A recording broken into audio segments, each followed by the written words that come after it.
So where can things go catastrophically wrong for those players who are, based on current ADP at least, expected to go in the first round of the majority of 2024 fantasy football drafts? I'm going to discuss all of that. Hit the subscribe button. This is the Fantasy Sports Bots Fantasy Football channel. So lots of good stuff coming throughout the course of the season. Those who already are familiar with the channel know that once the games start, those instant injury updates will come flying out in rapid succession.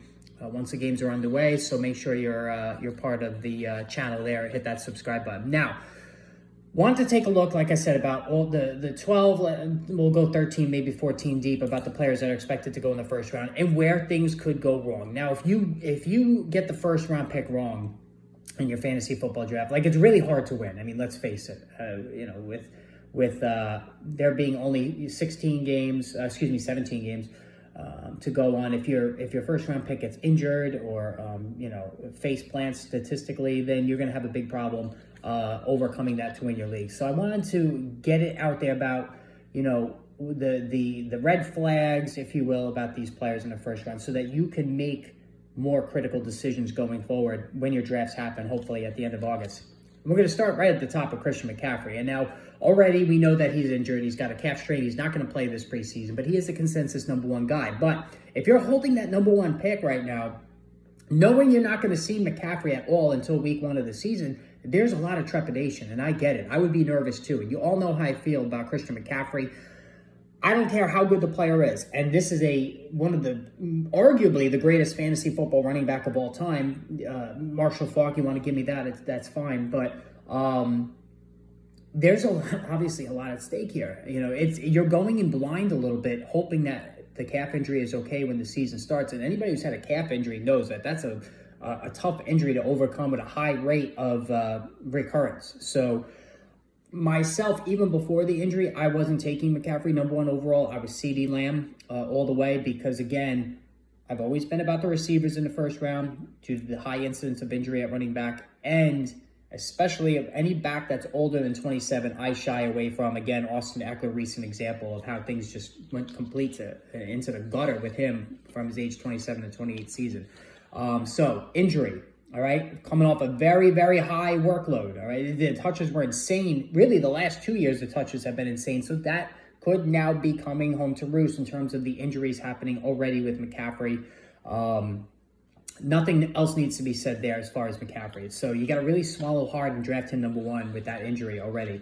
Now, CeeDee Lamb, number two. The problem with CeeDee Lamb is he's holding out. And guys that typically hold out, especially close to the start of the season, A, they get off to slow starts, and B, susceptible to injury. Now, Lamb has been very durable throughout his career. I'm not as concerned about that with him. I think he's going to be fine. I think he's keeping himself in good shape.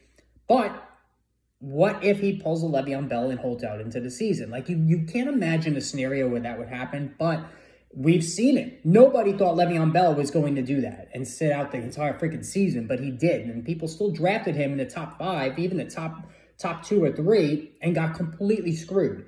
So could that happen if you have your draft in the next couple of weeks? You never know, right? And again, the injury risk is a factor, but I do ultimately think that he's one of the safer first-round picks, arguably the safest in my opinion, holdout aside. All right, number 3, and this is not a firm order. I'm just going down the latest mock that I took a look at. Breece Hall. So Breece Hall, unbelievable talent. Came back from the torn ACL last year. The Jets kind of put some training wheels on and made him show he was all the way back. I think it was like week 6 or 7 where they finally unleashed him fully, and then the results from the rest of the season were spectacular. Back in May, I said I would take him over Christian McCaffrey. The only thing that has me worried with Breece Hall, and this is the issue. There's really two. One, and I've spoken about this, only twice in 15 years has Aaron Rodgers completed more than 50 passes to a running back. He does not throw underneath a lot. Now, this was back in his younger gunslinging days. Is he still that kind of player? We don't know that. He's 40 years old, coming off a serious injury. But that's a statistic you got to digest. Only 2 times in 15 years has a running back caught more than 50 passes. So that's something to digest. And also, Braylon Allen, the hulking, bruising Brandon Jacobs clone running back that the Jets drafted out of Wisconsin, is earning rave reviews. And I'm in New York, so I hear about this all the time. He is drawing absolute praise from Robert Saleh, from ownership, everybody, media. They are going crazy about this guy because he's running over everybody. Not only that, he's catching the ball out of the backfield really well, right? I mean, they're emphasizing that with Braylon Allen. So is there a scenario where he could be the goal line back?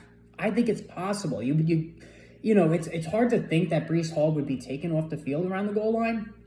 But again, when you hear coaches continually praise a player, that means they're going to be involved. And I think Allen's going to be involved. I'm a little concerned about this goal line rumors situation. And that was something that was even discussed back in the draft when he was drafted, talking about Allen. Again, I ultimately think Hall's going to be the guy around the goal line. But there is a scenario where, and even Isaiah Davis, the other rookie they drafted, he's drawing rave reviews that there might be more of a committee than we anticipate here. So we got to be aware of this. All right, Bijan Robinson, new coaching staff, Arthur Smith gone. Thank God. I mean, Jesus, this was the most frustrating thing you could ever imagine last season, watching this guy bungle arguably the greatest collection of young offensive talent in the game. Now, here, the only issue I have with Robinson, how involved is Tyler Algier going to be? I don't think, he got almost all the goal line carries last season, which is just crazy. I mean, Arthur Smith should never run an offense ever again. But I think Bijan Robinson is just such a tremendous talent. I think the new coaching staff knows what they have here. They're not going to make that mistake that Arthur Smith did.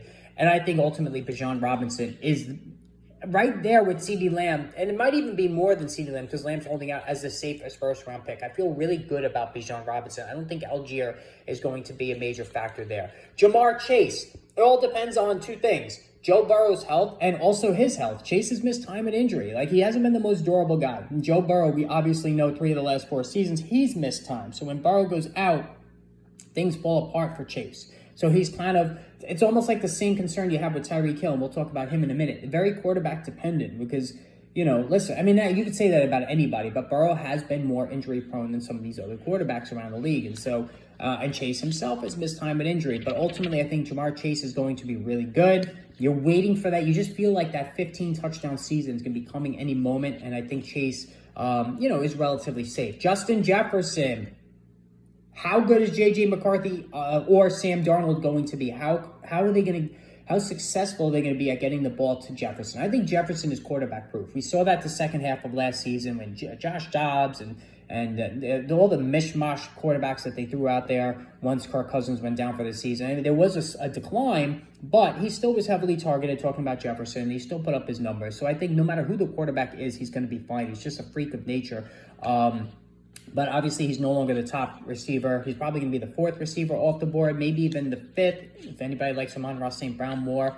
But J.J. McCarthy, there'll be growing pains, so that will have an effect on Jefferson there.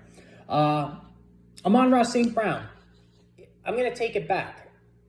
Not Bijan Robinson. I think Amon-Ra St. Brown is the safest first-round pick, hands down.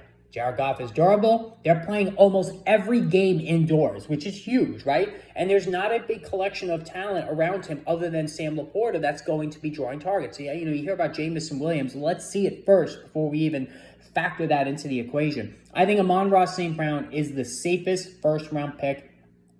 Obviously injury, anybody can get hurt, but he is the safest first-round pick for me. I actually would take him over Justin Jefferson. Jonathan Taylor, spoke about this a million times. A lot of red flags here. Been injury prone the last couple of years. High mileage going back to college. Mobile quarterback Anthony Richardson, who doesn't throw underneath. Mobile quarterback and Anthony Richardson, who will siphon and steal touchdowns around the goal line. This is a problem. 4 different reasons I gave you to avoid Jonathan Taylor. I'm completely out on him. Be careful. Jahmyr Gibbs, going in a late first round, early second. He's not even the clear-cut starter, right? David Montgomery, played well last year on a per-touch basis, and he scored 1 million touchdowns. They're not going to go away. They're not going to deviate from that plan. So you're using a first-round pick on a breathtaking talent, no doubt about it, but a guy who might get 65% of the touches at the running back, whereas Breece Hall, Bijan Robinson, even Saquon Barkley, who's going behind him, are going to get more consistent touches than Jahmyr Gibbs. It's very risky to me. The committee setup is a problem. Garrett Wilson.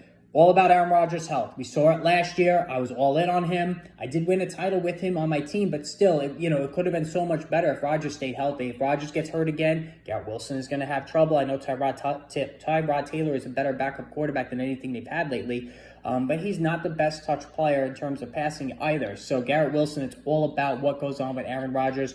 As far as the rest of the guys, Derrick Henry is aging. Saquon Barkley, how many push touchdowns are going to be taken away from him? Puka Nacua is already hurt, and you're hearing about Cooper Kupp being the number one guy again. Travis Etienne wasn't very efficient, and there's a lot of mouths to feed in that offense. So that's the way I look at it here. Post in the comments. Let me know what you think about these guys, and most importantly, hit that subscribe button.